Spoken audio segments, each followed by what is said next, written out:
Here's how you pick them up. It was about making a video so the teacher. I said, these people are doing this. It's staff.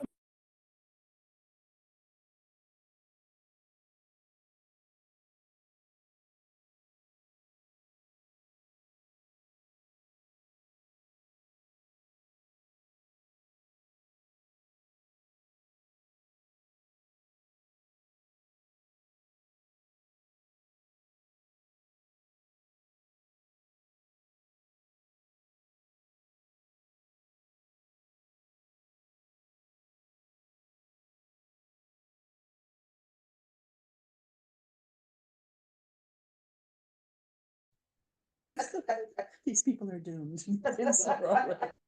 Hello, everyone. Rudy, I keep calling you and it goes straight. No, I don't know what's going on, but Neither do I, sir. My I phone can't hear anything. Let's see why. There we go. Will someone say something? Something. We hear you. Thank you. Yes, let's see if we can get screen here.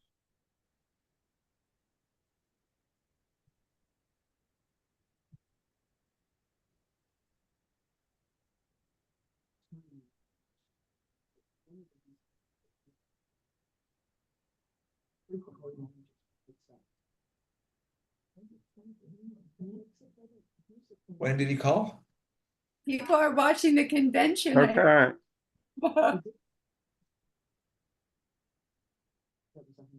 Okay, I'm trying to get it up on the screen in here so everyone else can see. Let's see. Gotta get it.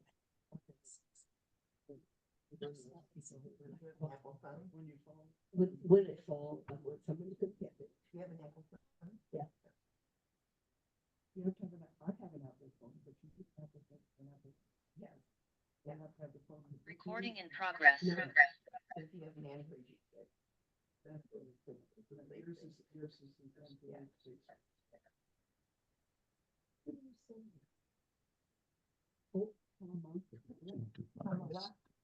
Oh, isn't that great? I think it is lovely. Oh, I love it. I'm trying to figure it out. That's how she tells people to pronounce your name. Yeah. Comma. And so they turn it into. It was a gift, and I thought, are you going to get one of the cat lady? I already have it. I bought it real big. I sleep in it. It's not very attractive. I bought it. Okay, let's see if I can get it up there. Switch to the room. Recording in progress.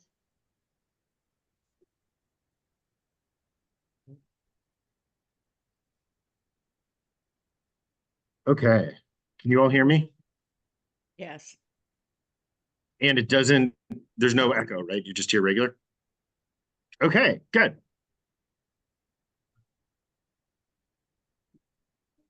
Folks, I feel a little bad that the single greatest use of the Encyclopedia Judaica in the library is to prop up my laptop so that I'm eye level on Zoom. It's At least you're not sitting. hello.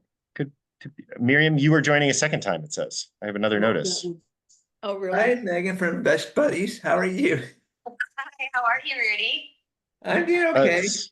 Samantha, the newest Jew, at least in the room, maybe not in the world, but maybe, is been co-hosted here. Thank you.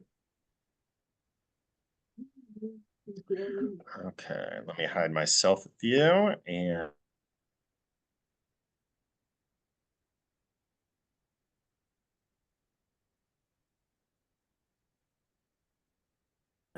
turn on the recording later. Okay, everyone, welcome back together. Good to be with everyone. I'm going to hit the mute all button. So today is really our first story of us back. Of course, we did a look at Tisha B'Av from a sort of story of us lens. But today we are going to jump back in our history. So I want to start by placing us geographically and placing us in our timeline. We are way past all of wrote the Bible, who were the tribes who came together to form these various narratives, these bodies of myth that converged together, the Moses and Exodus stories and the patriarch matriarch stories. And we're way past the formation of Deuteronomy, the southern retelling of the northern stories. We're past the writings of the prophets and the collection known as the writings, the Ketuvim. We're past the canonization of the entire Hebrew Bible that happens probably around, give or take 100 years in any direction. Just one note, the canonization is interesting. I was talking to a pastor friend, a teacher at Eden Seminary today, Damayanti Niles, for anyone. And we were talking about the difference between Hebrew Bible and the Old Testament. This was part of a discussion about an intensive class we're teaching on Star Trek, really. Actually, I'll tell you the Star Trek context back to it, to our timeline, but hopefully this will be helpful and make sense just broadly when it comes to the story of us. I'm getting a note that my internet connection is unstable. Am I coming through for you all okay? Great. So any Trekkies here? We have some? Yeah, there's some. So if you're new to Star Trek, one of the questions is, do you watch the shows in the internal order, the internal timeline? It's the first show, Star Trek Enterprise, which came out in the Bush era, and the second show is Strange New Worlds, which is still being produced now. And then, oh, it says my internet is hit and miss. Hold on, I think I have an Ethernet cable. The first Star Trek came out in the 60s. Yes. Before you were That born. was the 60s. That was the Star Trek I knew When I was about. teaching first grade. And we watched it religiously. Oh, yeah, we did too. Okay, this may jump for a second when I plug in the Ethernet cable. Then once it reconnects, we should have a better connection. Maybe. Waiting for it to say it. Connection. Oh, I see why it's connected to not even this. It's connected all the way over in the room. Give me 1 second, everyone. I'm sorry. There we go. Okay. Everyone can hear me now, right? Great. We're connected through the Ethernet. Okay. So back to Star Trek, the important things here. So the question is, do you watch it in the order it was produced? Meaning you start with the original series, which was produced in the 1960s, and then you wake your way up to the things that are coming out right now? Or do you look at it in the order that creates an internal timeline, like the internal dates of Star Trek? And this is essentially the disagreement that is at the heart between the Old Testament and the Hebrew Bible. By and large, these are the same sets of documents. The Hebrew Bible, when it's canonized about 2,000 years ago, is divided into 3 sections: Torah, Nevi'im, prophets, and Ketuvim, writings. And basically what we're talking about is a chronological grouping of when these texts were written. The Torah is broadly finished before the prophets are broadly finished. Again, not entirely, this doesn't line up perfectly, before the writings are broadly finished. Whereas the Christian Old Testament reorders everything to create the appearance of what's known as univocality, the idea that there is one voice and one message going through the whole document, or to say it differently, to create the appearance that there is one document, that there is such a thing as the Bible, as opposed to the anthology that we call the Bible. Did that make sense, just as a distinction? I also want to say that the story of us, what we are doing here, very much leans heavily on going in order of production rather than the internal narrative. And that's going to come into play particularly today when we're going to look at an example of that in the Zohar. Okay, so we get past the canonization period, that both the Hebrew Bible and the Old Testament canonization. And then we see this expulsion, right? This is one of these moments when the Jewish community not only has a presence outside the land of Israel, but the center of Jewish community moves outside of the land of Israel. And that's a really huge moment for us. We'd certainly had the Babylonian exile and so on and so forth before that. But after the Roman expulsion, the center of Judaism, of Jewish community, of Jewish learning stops being Israel and becomes initially Babylon, what we would now call Iraq and Iran. Those are the areas mostly. And this is where we have the Talmud developed. First being developed in a Persian Empire, the Neo-Persian Empire, the Sassanid, I think that's how you pronounce it, Empire. And then, of course, we have the rise of Islam. We looked at the rise of Islam as the end of the Talmudic period, that it is a moment of political disruption that really closes the canon on the Talmud and instead opens up a period of editing of the Talmud. We also framed the spread and rise of Islam as the Arabian conquest of huge swaths of the Mediterranean and beyond world during this time period, and really framed, therefore, Islam not as fundamentally a theological expansion, that of course is a part of it, but as the spread of empire, really in the same way we looked at all of the other empires that spread, whether we were talking about Alexander the Greek and Hellenism, or the Persians, or the Neo-Persians, or the Babylonians, or I'm giving you these out of order right now, but that's how we framed that. We looked at the ways that Jews spread as Babylon begins to decline and spread along with Islam all the way through North Africa into the Iberian Peninsula into Spain. One of the important ideas that we looked at is, you remember that map where we turned the Mediterranean on its side, and all of a sudden you could understand the spread of Judaism, of Jewish culture, of Jews, of all these empires, of Rome, of as being truly Mediterranean.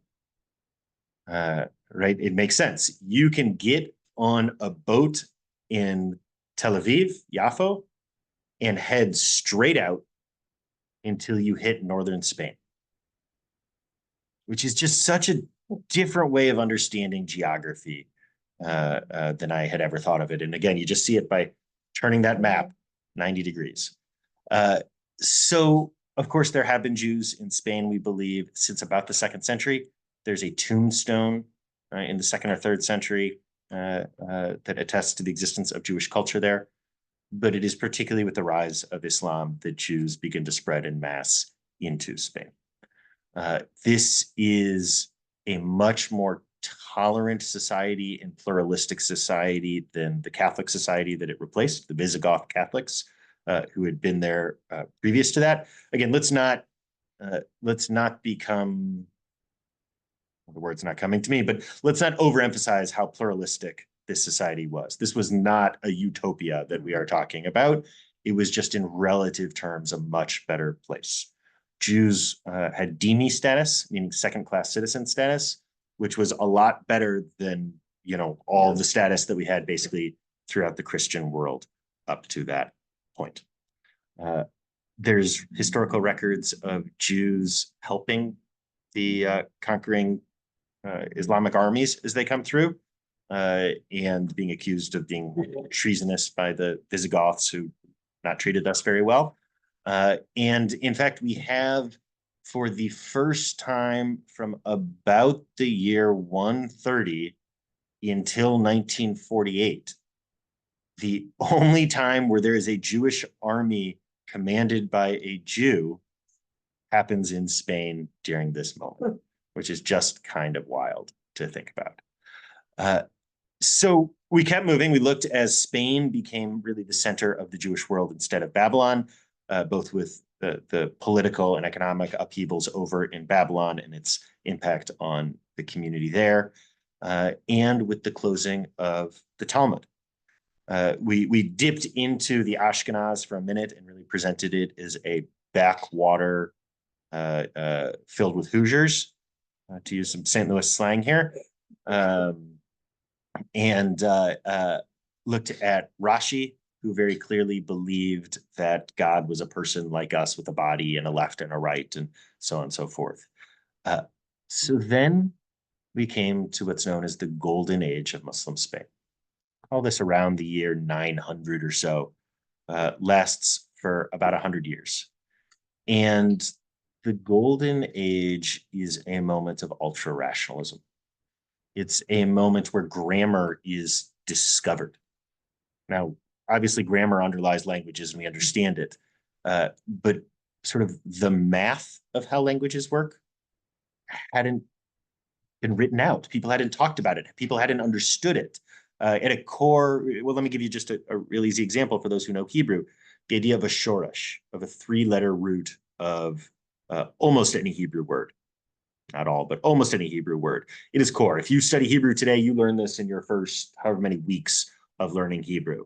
And then you learn to conjugate these roots, right? You take the root that means walk, and all of a sudden you could turn it into a participle that means law. You can turn it into a future tense, a past tense. You can turn it into a word for path. You can write all of these words based on the shoresh, based on the three-letter root. That was first articulated in the golden age of Muslim Spain, the notion of a three-letter root of Hebrew, right? Clearly it underlies so much of the language, and yet it hadn't been understood and analyzed until that point. Miriam. Is that a characteristic of all of the Semitic languages or just Hebrew? You have a lot of it in the Semitic languages in general. That's a great question. And the way that it really relates is that these are discoveries that are happening in Arabic and in Hebrew at the same time. And Jews delving into Hebrew and reestablishing Hebrew as a used language during this time instead of Aramaic, we get Hebrew poetry. In fact, we believe that this is the beginning, the first time we have non-religious Hebrew poetry is during the golden age of Muslim Spain. And it's very much for nationalistic reasons that we get it. It's sort of pumping us up, and we're going to be looking at some of those other responses today. So along with the discovery of Hebrew grammar, the same people who are discovering Hebrew grammar are also discovering that the Torah has multiple authors. If you have that kind of sensitivity to language, then all of a sudden you're going to notice just how different the language is, that there are multiple voices speaking. You know, I always notice it when we get to Deuteronomy every year, that I can sight read and sight translate basically most of Genesis and Exodus. Some of the Levitical priestly content gets a little tough. I don't always know all the words for all that stuff. And then I get to Deuteronomy and it's like, it's a mess. I can't translate Deuteronomy on the fly like I can the other ones, because it is such a different voice and such a different vocabulary, much more poetic with all sorts of weird conjugations of words and endings. And part of it has to do with development of language and so on and so forth. So this is discovered by these same folks. And then, of course, we get the rise of Jewish philosophy, exemplified, I think the pinnacle of which is Maimonides of Rambam. So we looked at Maimonides in two different ways. We looked at Maimonides of the Mishnah Torah, this great summarization of the Talmud that he believed would replace the Talmud. No one needs to read the Talmud anymore because you can just read Mishnah Torah. Makes sense, by the way, that we used to do Talmud on Tuesdays and now we're going to do Mishnah Torah on Tuesdays. So we're really leaning into Maimonides' wish there. But then we also looked at the Guide for the Perplexed, his great philosophical work, which is really a work of postmodernism. It's a work that recognizes that there is no truth that we can hold. It's a work that recognizes that we can say nothing about God because we have nothing in common with God. There's no absolute truth that is accessible to us. And it's a book that asks the questions of what's the point of doing and being Jewish in a world where religion makes God small and silly? So that was Maimonides. Yeah, Leslie, you had was that a hand or was that just, it was just Leslieisms, great. So Maimonides very clearly believes that God is one. We have nothing in common. God doesn't change. That's what oneness means, is that God doesn't change through time or space or character or decision. God is much more like the laws of physics than like a person. And so the question is, what's the point of davening mincha to the unknowable capital T truth of the universe that does not change? right? What's the point of saying the afternoon prayers? What's the point in a Misha Berach? What's the point in keeping kosher? All of these things, what becomes the point? And Maimonides has all sorts of answers that he suggests, and we're not going to delve into those answers right now. But I raise that because if you are suffering, a God who does not change offers no comfort. Right? The only comfort that Maimonides' God offers to us is the comfort of Ecclesiastes, of saying, we're all dust anyways, and no one remembers us after a couple generations, and the sun's gonna eat up the earth eventually, and besides that, we're all probably a simulation inside of a simulation, so what's the difference, right? That's the closest to comfort that you get from Maimonides. And that's just not, it's not satisfying to a lot of people. And it's certainly not of comfort when you are experiencing trauma and suffering. So I don't think it's an accident that Maimonides and this ultra-rationalist philosophy emerges at a moment of comfort and acceptance, at least in relative terms, in Jewish history. We've talked before about the inverse, and I think sometimes the inverse is easier to understand. I think we all get why messianism and afterlife theologies are more appealing when you are experiencing trauma and devastation, right? God will get them in the future, sort of karma as a response. Or you may not be getting your reward right now because you're suffering, but there will be an afterlife that's wonderful, right? Or the Messianic era is soon to be here. I know that it feels like Rome can't be overturned, but the Messiah is going to show up and all will be well. It just makes sense on a surface level why those are appealing theologies during times of chaos and pain. Yes? So I think the inverse is true too, that ultra-rationalism really only appeals during those moments of deep acceptance and comfort. You see it again, and we're going to get there with the rise of the Reform movement. It's not surprising that the ultra-rationalism of early Reform comes out of deep acceptance of Germany and then deep acceptance in the United States. But we'll get there in a month or so. So almost immediately, the Golden Age begins to come to an end. Only lasts about 100 years. Yeah.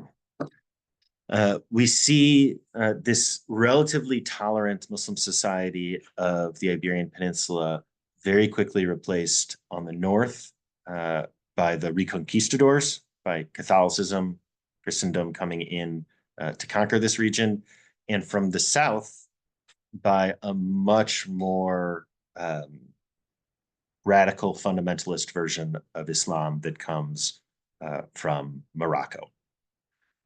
One last note on the geography here. Africa and Europe are radically different continents in our mind. I think this has to do with the built-in racialization that we have often, as much as anything else, and the legacy of colonialism and so on and so forth.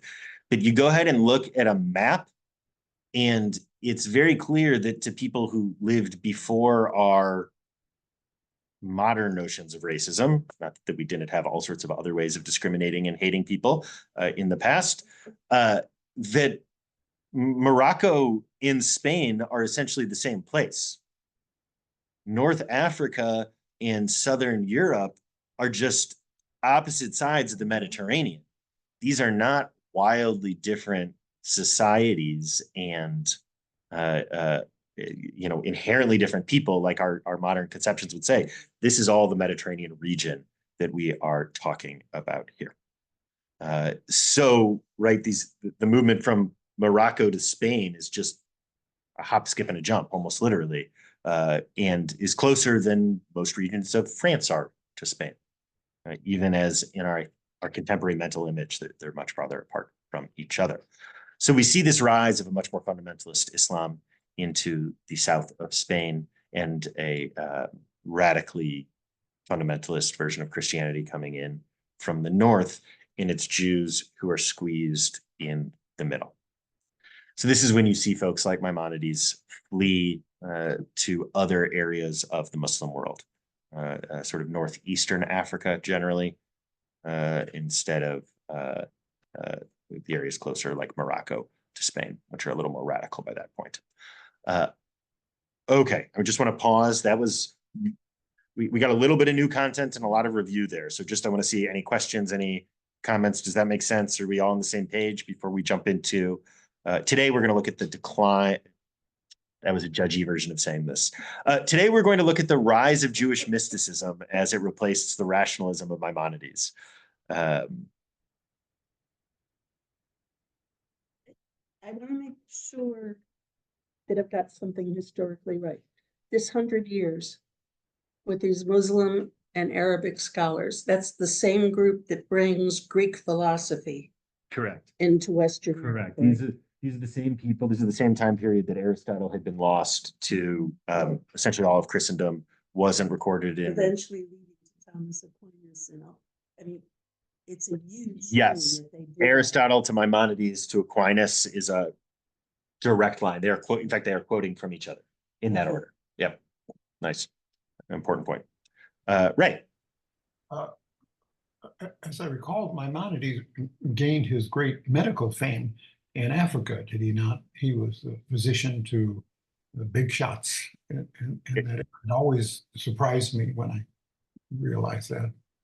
Exactly. He was a working physician. That's what he did. And his children and grandchildren and great-grandchildren continued to be the physicians to the sultans of Cairo. It's a hereditary position for a very long time. Oh. Yeah. First one to detail hemophilia. It's Maimonides. In a section dealing with circumcision and the laws of do you circumcise a child whose brother, Yes. older brother had hemophilia. That's where it's detailed. The answer is no, by the way. Okay. Any other thoughts or questions to place us or any of that before we jump in? I'm getting up.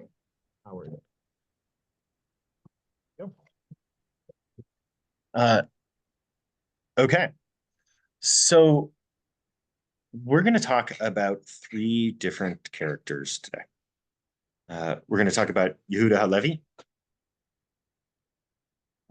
We are going to talk about Nachmanides. Yeah, we'll start with those two. We'll see if we get to our third. We'll start. No, we'll talk about Moshe de Leon. It's our third. So as things get bad, the rationalism of Maimonides stops working. It doesn't provide comfort to our community who is suffering. And things are getting really bad during this time period. I mean, really, really bad. We have enormous crusades that are coming through. There are pogroms being launched by some of the more radical Islamic communities that have come up into Spain. Numbers like 5,000 to 10,000 Jews dead in a pogrom are just routine numbers that you see throughout these decades of history. Really starting around 1066 or so and not stopping.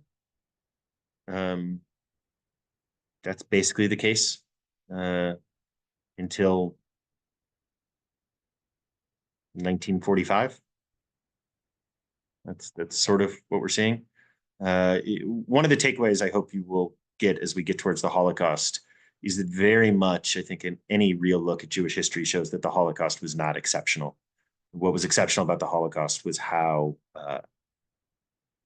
effective it was, how efficient it was, the ways that modern tools were able to be used to continue a pattern which really did not stop in Jewish history from this moment on.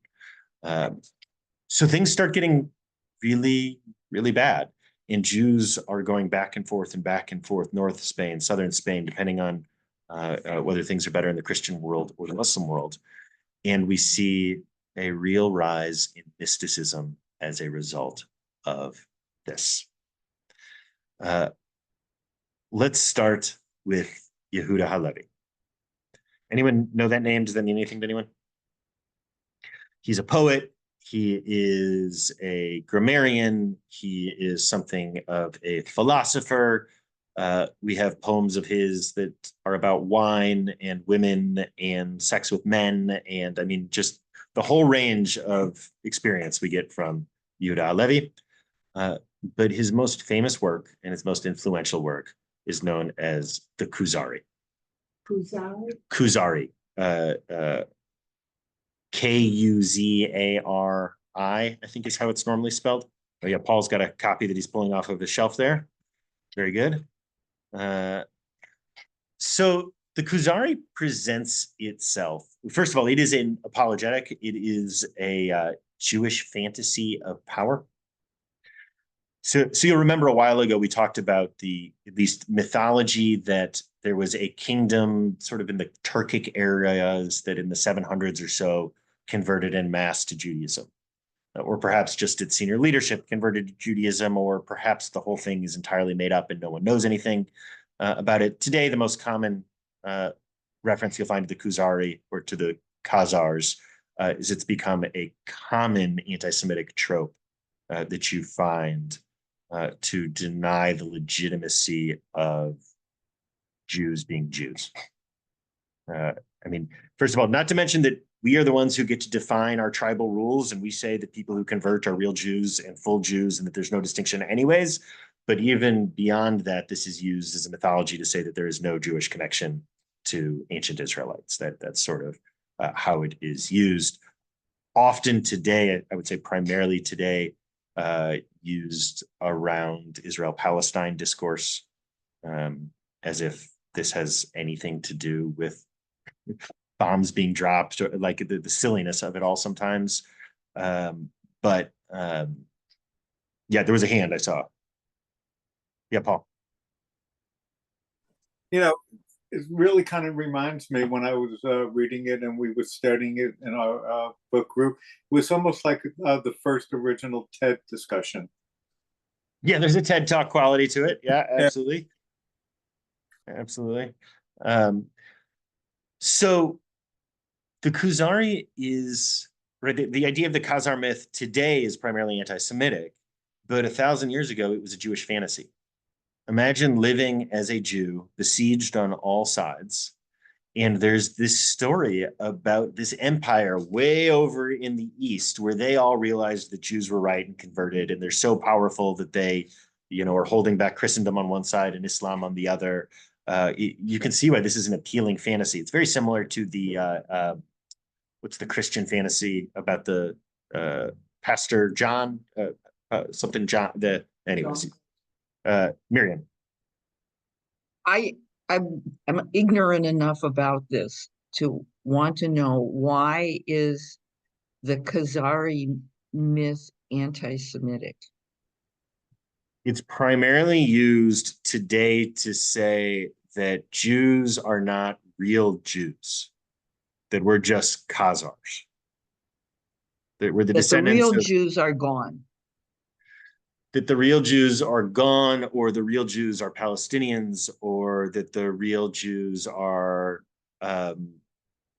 the Black African Israelite community, or that the real Jews are the Rastafarians, or that the real Jews are not you, is sort of the way that it is used in all sorts of ways today. You find it on the right, you find it on the left. It was most commonly associated with hard right anti-Semitism, I would say, until post. In the stories of the Israelites. You're not real Israelites. You're not the real descendants of those people. You're not the same tribe. You're a whole bunch of fakers who just stole these stories. That's kind of the idea of how it is used today.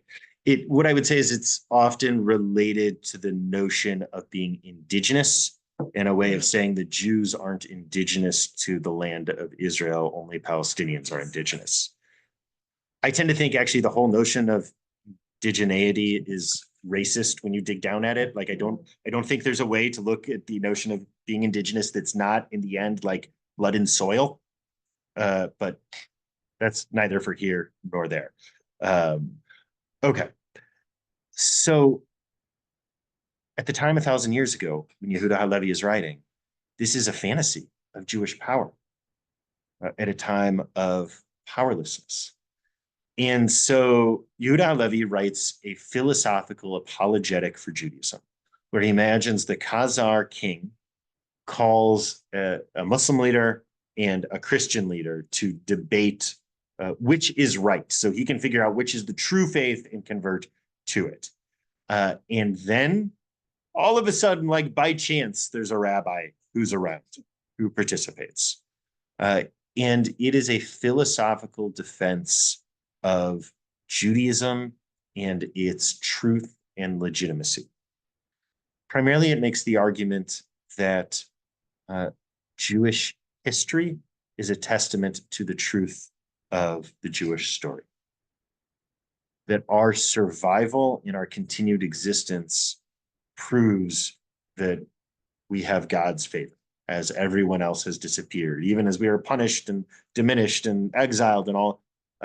It's a notion that you've probably encountered in other Jewish spaces before, right? There are contemporary Jews who really resonate with this idea, that the fact that we have survived is a testament to our truth.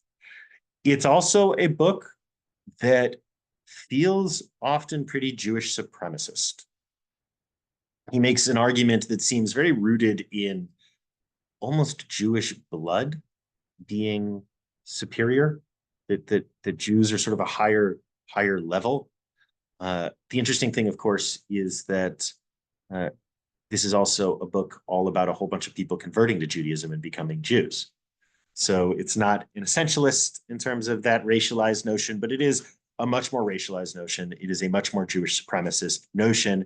It's a notion that I think is very different for a people living in powerlessness than it is when it's read by people in power. Today, the Kuzari is often read by hard right religious nationalists in Israel who have power. And you can see how damaging that can be, as opposed to a story for folks who do not have power, and how inspiring it could be for them. Make sense? So this is the Kuzari.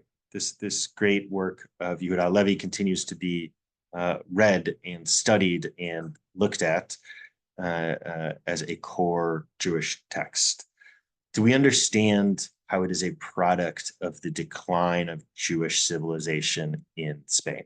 Did that make sense? Did we close that loop for folks? Okay. Next up, we're going to do him quickly. Nachmanides. Nachmanides is also known as the Ramban with an N at the end. This is going to get really confusing. I apologize. Right. So Maimonides, rationalist, Rambam. The M at the end of Rambam is for Rabbi Moshe ben Maimon, which ends with an N. But anyways, right. The M is for Maimonides, and the N at the end is for Nachmanides. That's how you can remember this. There you go. Thank you, Leslie. So Nachmanides, or Ramban, is also a different person than Rebbe Nachman, who's almost 1,000 years later. And all of these are different folks than Rabbi Nachman, who's in the Talmud. So hopefully you're totally confused now. We are talking about Nachmanides, Ramban. And none of these people are Rashi. None of these people are Rashi. Rashi is living in Christian Europe and, is a Hoosier. That's how you should remember Rashi. Rashi's an anthologist. Rashi anthologizes Jewish commentary on the Hebrew Bible and on the Talmud. That's fundamentally what he does. And he's not a philosopher. These are people who are philosophers. So Nachmanides, Ramban, is living after Maimonides. And Maimonides has revolutionized Judaism. He basically proved that God didn't have a body, to the point where 100 years before Maimonides, all Jews thought, like Rashi, that God looked like a person. And 100 or 200 years after Maimonides, it was hard to find a Jew who didn't have his philosophical view of God. Nachmanides is living after that revolution, but he's living at a moment without comfort from that God. And so what we see is instead the rise of mysticism. If Maimonides says, you can know nothing about God, so you should say nothing, Nachmanides says, since you can know nothing about God, you should say absolutely everything. All the descriptors. So the whole idea of the sphirot, the various aspects of the divine that can be connected to, the idea that there is the unknowable divine, and then there's the divine of this world that you can touch and act and changes, and this becomes so concrete that there are spells and amulets and magic and potions that emerge out of this movement as well. The one you see the most today in non-Orthodox spaces, non-very Orthodox spaces, are the red bracelets, right? Rabbi Susan gave them out to the whole congregation at the big meeting we had. That is practical Kabbalah, is what it's known as, meaning Jewish magic and superstition. That's the putting the thing on the baby's crib, or amulets. I mean, genuine amulets. There's a whole tradition of these things that you wear here, or even the idea of a mezuzah around your neck comes out of this period. I mean, we don't see it so much, and today it's as much an imitation of a cross as it is anything else, but a mezuzah around the neck. Notions that you get a bad health diagnosis, you should go check your mezuzahs on your doors to make sure that the scroll hasn't decomposed. You find that a lot today, particularly Chabad rabbis are very into it, but it emerges out of this time period, all of which are attempts to explain why bad things are happening, and to claim power around those things. I mean, that's what it really is. You know, if you get a God forbid kind of medical diagnosis, and you realize that your mezuzah has fallen apart, oh, wonderful, kinahora, good, I can, like, it's something that I can do, or it was my fault, or you should do better than me and make sure that your mezuzahs are okay before it's too late for you. Or it's a way of claiming power in a moment of powerlessness, and you can see why psychologically, sociologically, why this works and happens again and again in human history, just about everywhere. And that's what we get with Nachmanides. We get mysticism. We get, first of all, Torah commentary. He's got a very famous Torah commentary, Ramban's Torah commentary. But it's a commentary that, unlike Maimonides, is really dealing with sort of the magic underpinnings, that there's an esoteric thing happening, that it's not just in this world that this great battle between good and evil is happening, but that there's also a battle in the heavenly realms between the angels of good and evil that are happening. It's and that we're the same. Each of us is an angel and a person. And I think you can also see the Christian influence on Nachmanides. I don't think it's an accident that someone who's talking about different aspects of God, that God is 10 and 1, is not that different than saying God is 3 and 1. So you can see all of this influence. Just a political note that Maimonides, living in Muslim Spain, says that Jews are not allowed to step foot in a church because it is a place of idolatry. That's where it comes from, if you know Orthodox Jews who don't do that.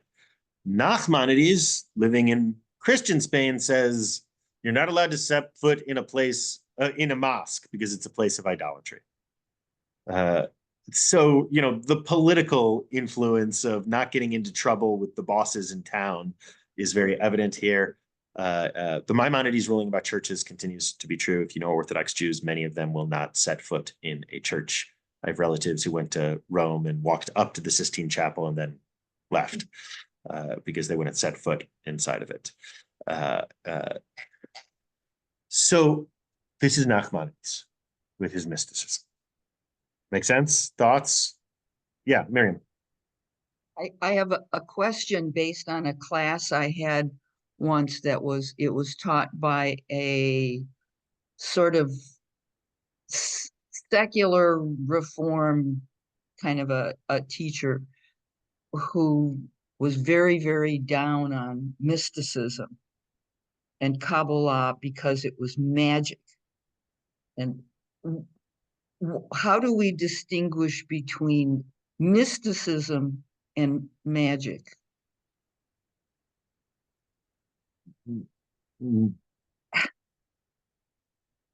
Magic is what they do. Mysticism is what we do. What we I do. mean, I Oh, think okay. sometimes that's what it is.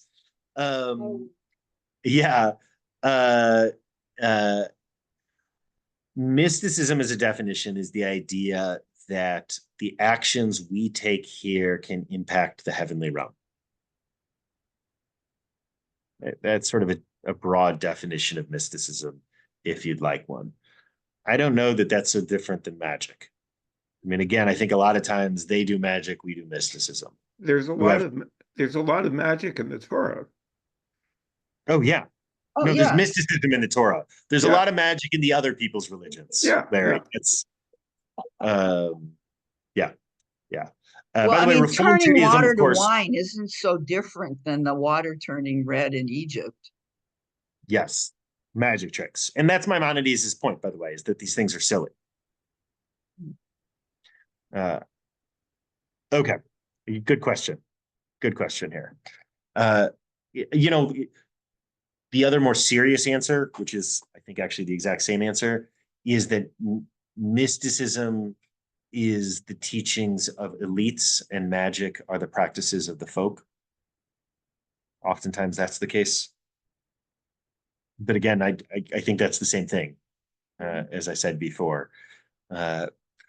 So speaking of that distinction, let's bring up Moshe de Leon.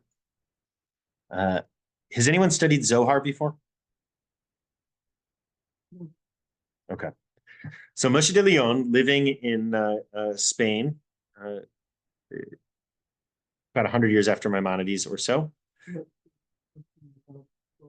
Yeah, I think he dies in 1205 or something. I think that's right. Maybe he dies in 11. I have this in my notes, but I'm looking at you and not my notes right now. But Muslim Mary Spain. Matthew, what'd you say? He was in Muslim Spain, not Christian Spain. Back and forth. And there's controversy around this as well. And there's two different birthplaces given for him. And everything about him is clouded in mystery. And part of that has to do with he was a clear charlatan. We know that he was caught forging documents to make them look like they came from the great rabbis of Babylon. He was caught doing this. But he, was it? Oh, yes, Rabbi. But he discovers this great work of the teachings of Rabbi Shimon Bar Yochai. Rashbi is his acronym. And I'm just confusing everyone with these acronyms. You can see it though. Rabbi Shimon Bar Yochai, Rashbi. See it? So Rabbi Shimon Bar Yochai is one of the great characters and mystics of the Talmud. He's most famous was associated with the holiday of Lag BaOmer, but he's most famous for fleeing the Romans. While everyone else is fighting, Rashbi goes and hides out in a cave with his son.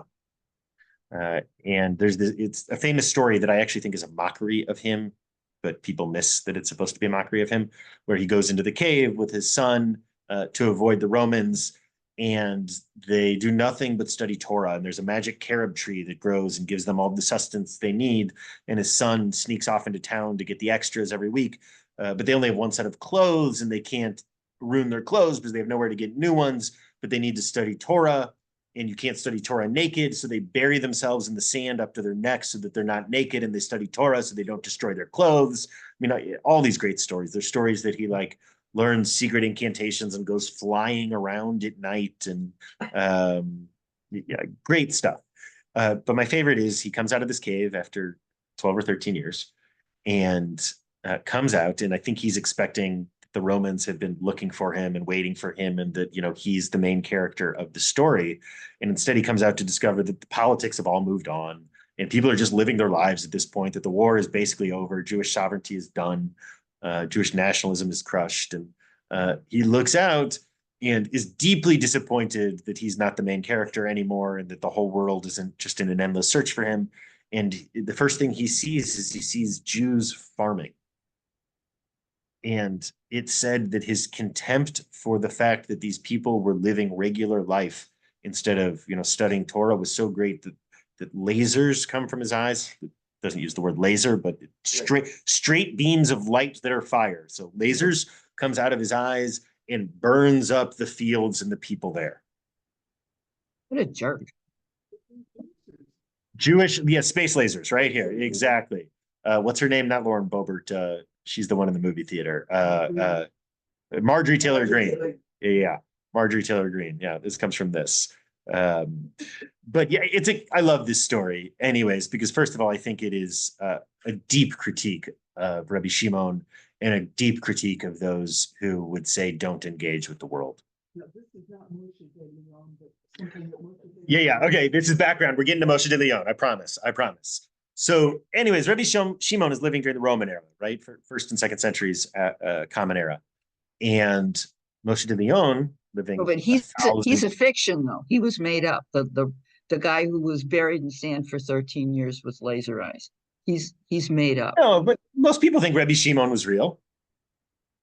He's one of the rabbis of the Talmud. Yeah, he's as historical as any of the other rabbis of the Talmud, and as a general rule, the rabbis of the Talmud are thought to be real human beings. Not that all the stories we have about them are real, not that he literally could burn people with laser eyes, but did Rabbi Shimon go hiding and live out in a cave for a while? Something like that absolutely could have been real. But yeah, no, Rabbi Shimon is thought to be a real person. However, 1,000 years later, when Moshe de Leon, the great forger of Gaonic texts, discovers the hidden secrets and stories of Rabbi Shimon and his roving band of merry men, that is sort of what the Zohar is. Maybe people should have been a little more skeptical. And actually, initially, people are skeptical. His late wife evidently confesses to someone that he wrote the whole thing. And so there's all sorts of evidence. But by the time you're 200 or 300 years past this document, which is known as the Zohar, becomes one of the core Jewish texts, and it's really the core of Jewish mysticism. By the way, there's all sorts of other ways that you can tell that this is his product, or at least a product of this era, including the fact that the Aramaic is a mishmash of someone who's read the Talmud and someone who's read Targum Onkelos. Remember Onkelos, the translation into Aramaic of the Torah? It's clear that those are the only two documents of Aramaic that someone knows, and it's a very limited vocabulary that the author is working with here. We've also got loan words from Arabic as well as loan words from Proto-Spanish Arabic. And I mean, this is very clearly a product of, the 12th, 13th, 14th centuries, and not a product of the 2nd century Judea. So Rabbi Shimon is supposed to have written the Zohar, which was found by Moshe de Leon. Moshe de Leon, the internal story goes, Moshe de Leon discovered the Zohar, which was written by Rabbi Shimon, or written by Rabbi Shimon's students who were following him around. And I said it jokingly, but it really is sort of Rabbi Shimon and his merry band of men walking around and saving the world through Torah study. That's kind of how it works. Gold plates found by Joseph Smith from the Angel Moroni. Yes. I had never thought of that, Larry, but yes, that is, yes. He said, if you know the Mormon story of the gold plates found by Joseph Smith and translated inside of a hat that only he could see. And yes. Every part of that, Larry. That's great. Yeah, Annette. Yeah. Could you give us an example of what's in the Zohar? Just Yes. give us a story or an example. Yes. There aren't many that I can just explain to you that will make sense. I find the Zohar to not make a lot of sense in general often, but Maimonides is my jam. So looking for rationalism amongst the mystics is not always the way to go. But notions that when you delve, oh, here's a sort of midrash from the Zohar that I will quote sometimes. You'll hear me quote. It said that when Moses entered into Pharaoh's palace, that in fact he did not enter into the physical being, for Pharaoh was not an actual physical being, but instead was the supernal evil. And like a snake that has coiled up into itself, as Moses walked through the palace of Pharaoh, he worked ever deeper into the center of the supernal evil, moving past the shrouds that concealed the shrouds. And shrouds here are things like our bodies are shrouds for our souls. This world is a shroud for the true mystical world that is living underneath, and that is the important one. And so Moses makes his way to the supernal evil at the center of this snake, and in this moment has a moment of destruction as evil meets good and explodes into the chaos of this world. So discussions like that, or you'll hear Rabbi Jim sometimes talk. Well, actually, just think Rabbi Jim. Some of Rabbi Jim's poetry is both very informed by the Zohar, and I would say he follows a mystical tradition that is very similar there. But the language that you'll encounter of the hidden, the shrouds, the other language you hear a lot is like the shell of a walnut. That we break away the shells, that our bodies are shells, that this world is a shell that must be broken away to get to the fruit. The whole idea is that there is a deeper battle and a deeper story that is happening, whether we are aware of it or not. And this is an approach that you find in the study of Torah, where instead it stops being about the literal and becomes about something more. This is not the Zohar, but I think it's the same impulse. This is the same time period you get. This is both a document and a person, someone named the Tur, T-U-R. This is when Gematria rises up. Gematria is when you take, every Hebrew letter is a number also. And so then it's, well, we had this in English a couple decades ago. It was very popular, Bible codes, remember? When that happened, the Bible code, where you could take the letters and move them this way, and then all of a sudden it told you that Ronald Reagan was going to be elected in 1984. That's Gematria. And all of these deep meanings that you'll find of, if you add this letter, the name of God is equal to the name of love with you and I. I don't actually know if that's right. I'm just making up examples of Gematria right now. The only use of Gematria that I've seen that I loved is the rabbi I worked with when I was a rabbinical school intern would have couples on their anniversaries come and give them an anniversary blessing. And he'd do Gematria on the years they'd been married. I always thought that was cute. And to me, that is the pinnacle of what Gematria should be used for. It's fun. But this is at a time period when there is a sense that actually not only is it meaningful, but that this is revealing the deep truths. And so these are our characters that we've merged in, and hopefully you've heard some characters and some texts. Part of the goal of Story of Us is just that you can file some of these things. The Kuzari, got it, I know now. The Zohar, I see how these things relate to each other. And when, but also that we understand how all of these documents are products of their environment and products of their societies. And that all of these documents are political for their moment.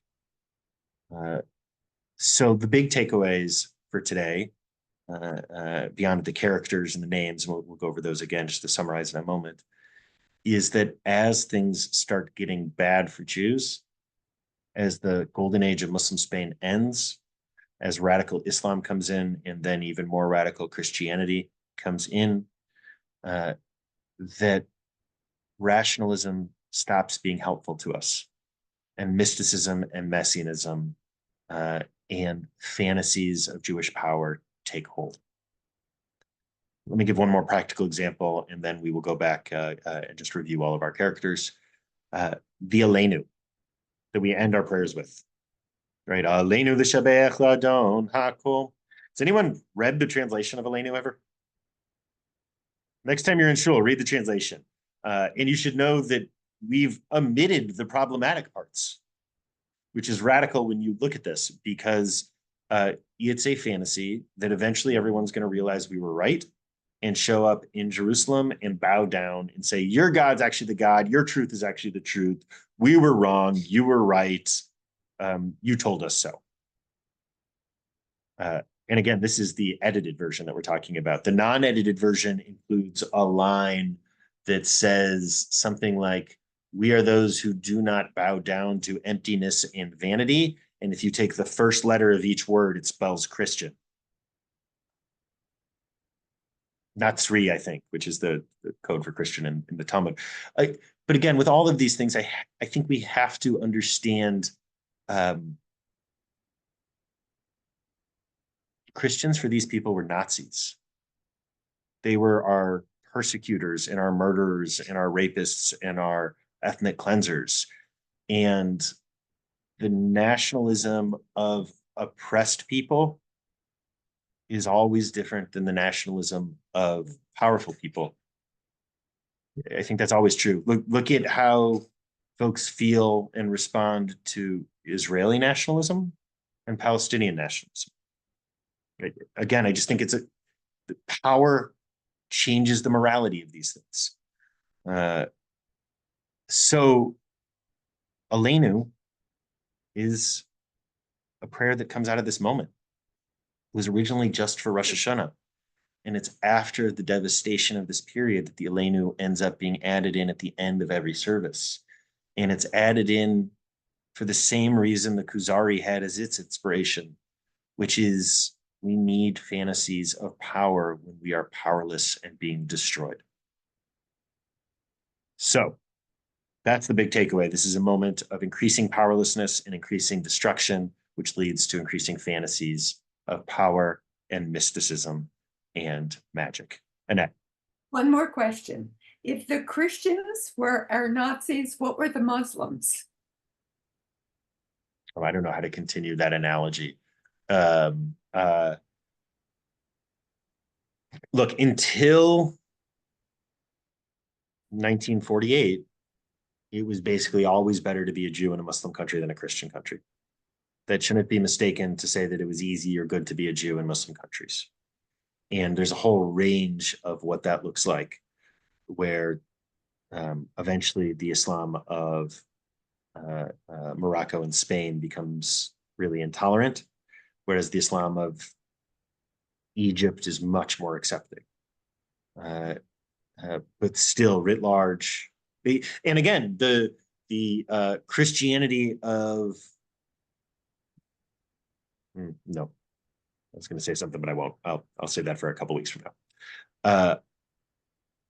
There was another golden age in Poland that happens. We're going to deal with that. So yeah, I won't continue the metaphor there. That was only really sort of to help us understand the relationship of power. Okay. Other thoughts, other questions? Okay, so the people we should associate, just reviewing, the people we should associate with the end of the Golden Age and the rise of mysticism are Nachmanides and his various writings, and particularly his commentary on the Torah. Moshe de Leon and his various forgeries, particularly the Zohar. And Yehuda Halevi and his apologetic, the Kuzari. Those are the documents and the people to associate with this time period. I also hope that we can associate just the broad ideas. If you are looking at something from 1,000 years ago and you don't know anything about the author, someone presents the tour to you, who I mentioned offhand, and you're looking at a document and you can see that this is like wacky magic stuff, your mind should say, oh, this is past the Golden Age. This is probably more than likely coming out of a Christian context than a Muslim context. This is, if you encounter something, meanwhile, that is ultra-rationalist, the opposite direction. Those are the big takeaways for us from today. Other questions, other thoughts? kind of depressing. What part's depressing? This after the golden age, the Nachmanides and the Zohar and all of that stuff. The Yeah. Kuzari. It's depressing. Yep. Yep. Um,